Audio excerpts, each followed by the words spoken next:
நான் ஏன் எல்லாரும் பாடுங்கன்னு சொல்ல தெரியுமா? வேதம் சொல்லுகிறது, யாரெல்லாம் கர்த்தரை துதிக்கிறார்களோ அவருக்கு முன்பாக இருக்கிற எல்லா எரிகோ கோட்டைகளும் கர்த்தர் உடைக்கிறவராக இருக்கிறார். நான் எத்தனையோ முறை சொல்லியிருக்கிற பிரசங்கத்துல, எங்கெல்லாம் துதியின் சத்தம் கேட்கப்பட்டதோ அங்கெல்லாம் கர்த்தர் பெரிய காரியங்களை செய்தார். அல்லேலூயா.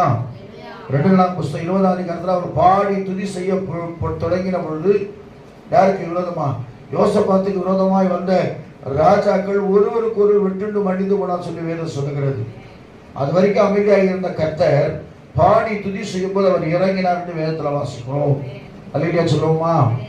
நடுராத்திரிலே பவுலும் சீலாவும் கட்டப்பட்ட நிலைமையில அவரை துதித்து பாடினாங்க பைபிள். அப்போஸ்தலர்கள் 16ஆம் அதிகாரத்தை வாசிக்கும் போது 25 நான் நினைக்கிறேன், அதை வாசிக்கும் போது அநேக அடித்து பவுலையும் சீலாவை கட்டி போட்டாங்க. ஆனா